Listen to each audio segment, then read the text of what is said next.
Dear Blizzard. Oh, wait, no, this is not for Blizzard. This is for Dear everybody. And that sounds kind of impersonal. Maybe just do it. Dear people? Whatever, we'll just edit all those out and take the best one. Hi, it's me, Austin. I've been playing a butt-ton of Overwatch lately, as everyone that follows me on Twitter can attest, which is kind of awesome, to be honest. Being the parent of a baby, if I had any energy in my spare time, it was spent either like this or like this. But now I have a toddler, which you'd think that would mean that I'm more exhausted these days, and you would be right. I am wiped all the time. I am tired all the time, but I'm not sick. Are you crazy? What did you say? That's the ultimate jinx. But anyway, I like playing Overwatch for a few reasons. One, I love team sports, but I suck at basketball, so playing Overwatch feels like a way that I can engage with other people, work together, and score some points, all while never leaving my perfect apartment, which actually ties into the second reason I love Overwatch. I love Esports. I love watching people who are way better at a game than I could ever be compete against each other for real money. I love that in my life. I've seen esports grow from being something that used to be a niche hobby that we heard about happening far across the oceans in South Korea to established college esports teams with people who are paid to coach. Esports is something that has become validated as legitimate, and I am so unbelievably stoked. So when I play Overwatch myself, I feel like just a little I'm engaging in that pro esports culture, just a bit. I watch the games, I get pumped, I take new things I learn to the court and die immediately. Because I am not an esports professional and I never will be one. I've come to terms with this. Even with an excessive amount of practice, the best I'll ever be at a video game is above average. Or, in the case of games like StarCraft 2, hours of practice will raise my skill level from totally abysmal to merely embarrassing. But just because I will never be the esports rock star I always wanted to be, coming out to a crowd of adoring fans while the high-octane jams of Nerf herder blares in the background, doesn't mean that you can't be. I've spent the last few weeks studying what separates esports pros from the rest of us scrubs, and I have a bona fide 12-step program that you can buy for only 15 easy payments of $12.99 if you call now.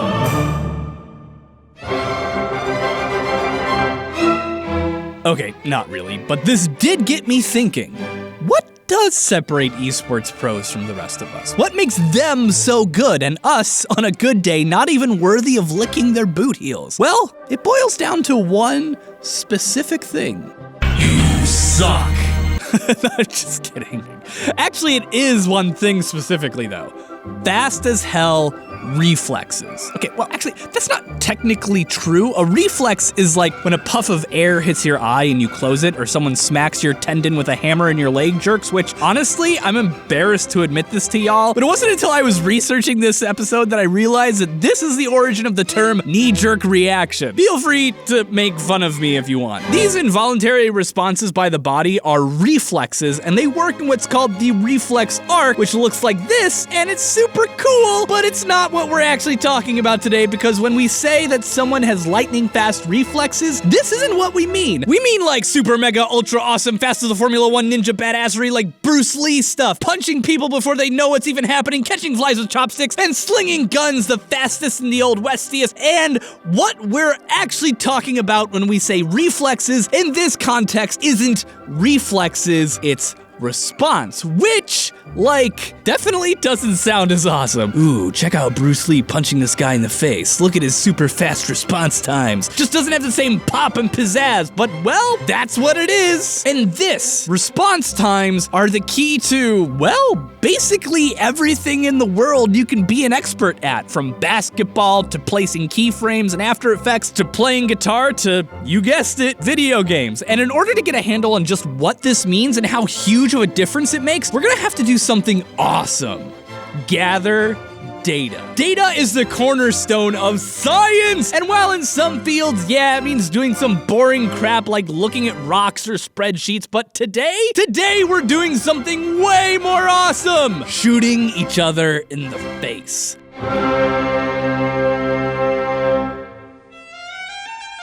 But before we get to that, which is awesome, we gotta talk about how human reaction times work. You see, the average human response time is about 250 to 280 milliseconds, which is actually pretty fast. And just to give you a sense, it's this fast. But experts in sports, martial arts, and yes, esports have base reaction times as fast as 110 milliseconds, which is this fast.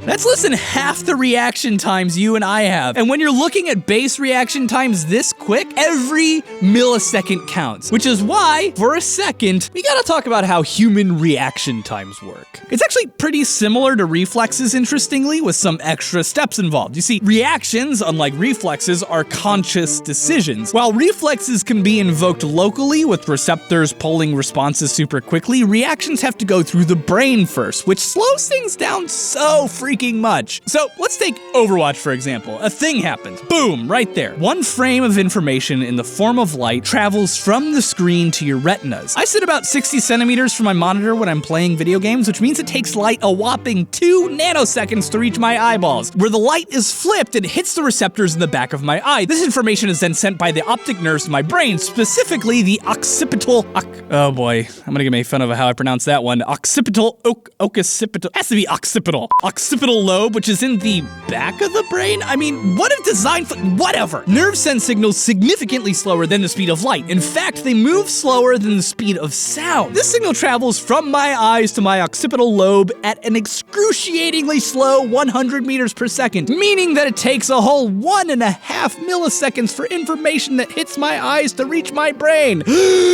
That means, by the way, that the world that you're experiencing, everything you're reacting to, everything that you see is actually 1.5 milliseconds in the past. You are constantly lagging behind the rest of the world. Think about that for a good several hours and try not to have a massive philosophical meltdown. What you're seeing right now is not the present, so enjoy that nugget for the rest of your life. After processing that information, your brain has to decide what to do, which is where a lot of the lost time really happens. And then it sends a signal down to whatever muscles need to do the thing. In this case, the ones in your arm and hands, which are playing video games, which, if you have an arm and neck as long as mine, takes another 8.5 milliseconds. So now our total latency time just from nerve signals and the speed of light is 10.16 milliseconds, but from there, things really start to slow down because up until now, your body, or my body, someone's body, has just been sending and interpreting information. Now it's time to do stuff. Your muscles have to take those signals and move. They move by contracting. Normal muscle fibers can take over 100 milliseconds to contract. We've now reached a minimum speed of 110 milliseconds, but the average human reaction time is 250 milliseconds from the start of a signal to the output of the reaction, whereas experts have shaved that down to under half of that. Where's all this extra time coming from? 2 places: the brain and the muscles. But now, finally, it's time to loop back to Overwatch for what may be the coolest experiment I have ever conducted.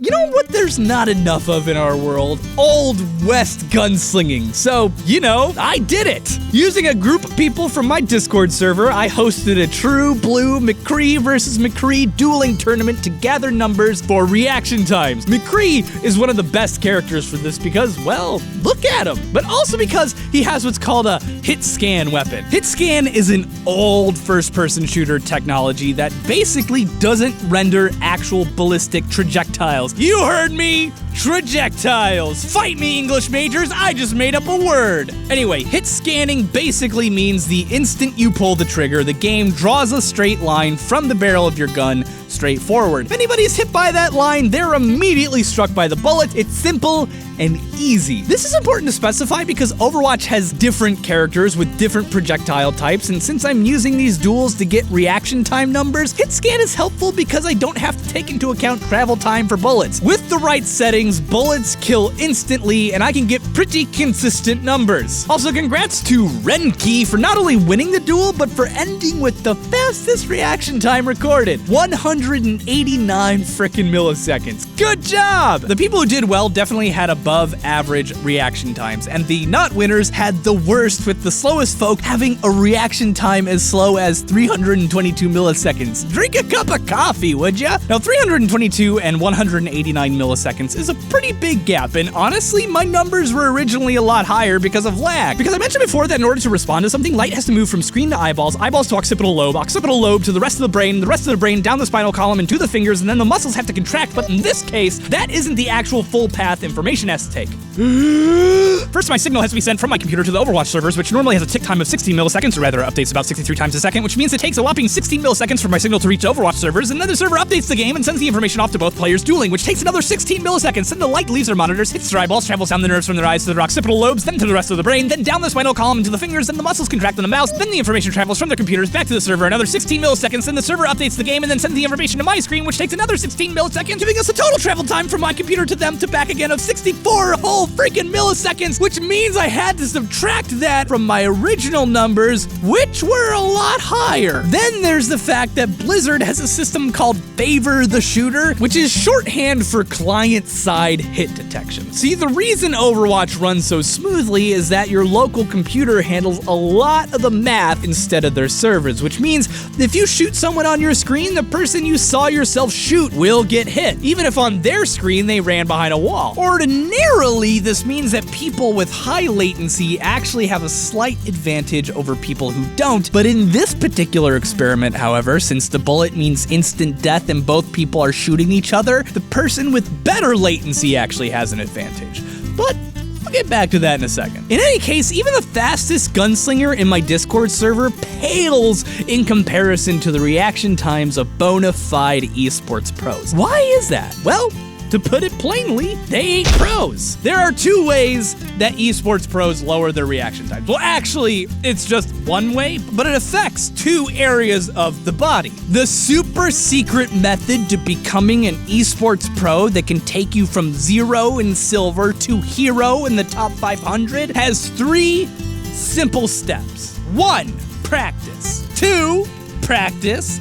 And 3, practice. It takes roughly 10,000 hours to become an expert in something. And what is the purpose of that 10,000 hours? In the case of esports and real sports, to develop muscle and muscle memory. You see, it takes the average unexpert 255 milliseconds to respond to something, and we previously established that the time it takes just for signals to travel and for muscles to contract is about 110 milliseconds, which is about how fast the fastest people in the world react. But what are us plebeians doing that make it 255 milliseconds? We're thinking. 145 milliseconds of time wasted just thinking. That's more time than it takes for freaking esports pros to react to things from beginning to end. Before we can even formulate a thought, we're already dead. We'll get to how to shave that number down in a second, but there's actually another way to save time that's a lot easier that happens while you practice: muscle growth. You see, the 100 milliseconds it takes for muscles to contract, those are the slow twitch muscles. Things that make, a good distance runner or a carrier of heavy burdens. Slow twitch muscles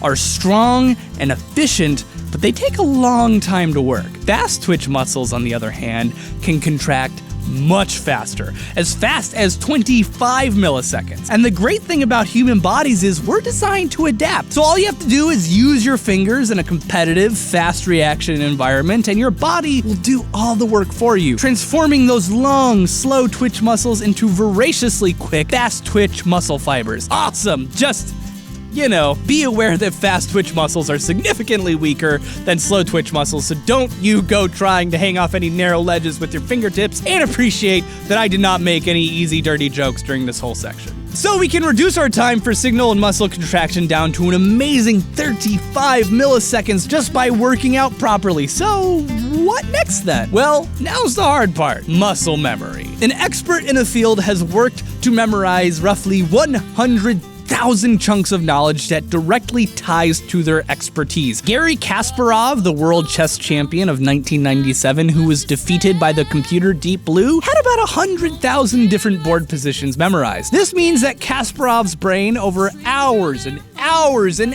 hours of rigorous training, had developed the ability to look at a game of chess with pieces arranged in different locations and instantaneously compare it to every single board position in his brain at once and devise a strategy from there. He could do this almost instantaneously because all that training had developed his brain for a specific, specialized task. He had billions of neurons in his brain specifically connected just to play chess, and this is what really saves time. Because when it's all said and done, with enough practice, any of us could beat an esports professional in a McCree duel. It's not that hard. With enough practice, we can shave our reaction times down to 110 milliseconds, no problem. Because this game here is simple and wouldn't even require that many specialized neurons to cut our thinking time down from over 150 milliseconds down to 75. The real skill and the real test comes when playing a real game, a game with 280 characters, 17 maps, and 12 players, which alone has over 5,000 permutations before the bullets even start flying. Esports pros, when playing a game, every single frame, they're comparing what they're experiencing to what they've experienced before. Their brains are doing an extraordinary amount of work behind the scenes. And you know how I said that Overwatch servers have a tick time of 63, meaning that they update 63 times a second? That leaves actually a surprisingly large margin for error. When your reactions are around 100 to 150 milliseconds, a 64 millisecond delay in communication makes a huge impact. That's why esports pros actually work on servers that have a tick rate of 144, meaning that it cuts down signal transmission time from one computer to another and then back again from 64 milliseconds to 27. This is freaking fast. And amazingly,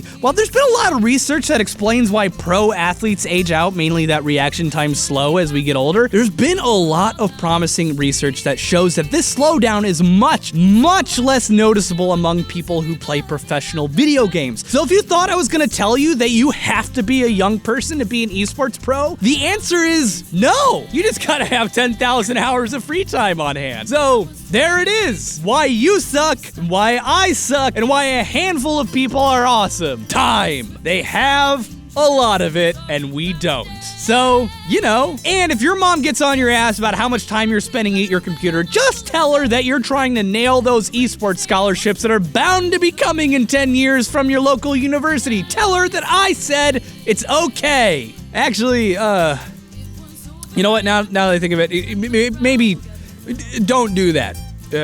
And don't quit your day job. Sincerely, Austin. Well, we might have gone on living, but he made one fatal slip when he tried to match the Ranger.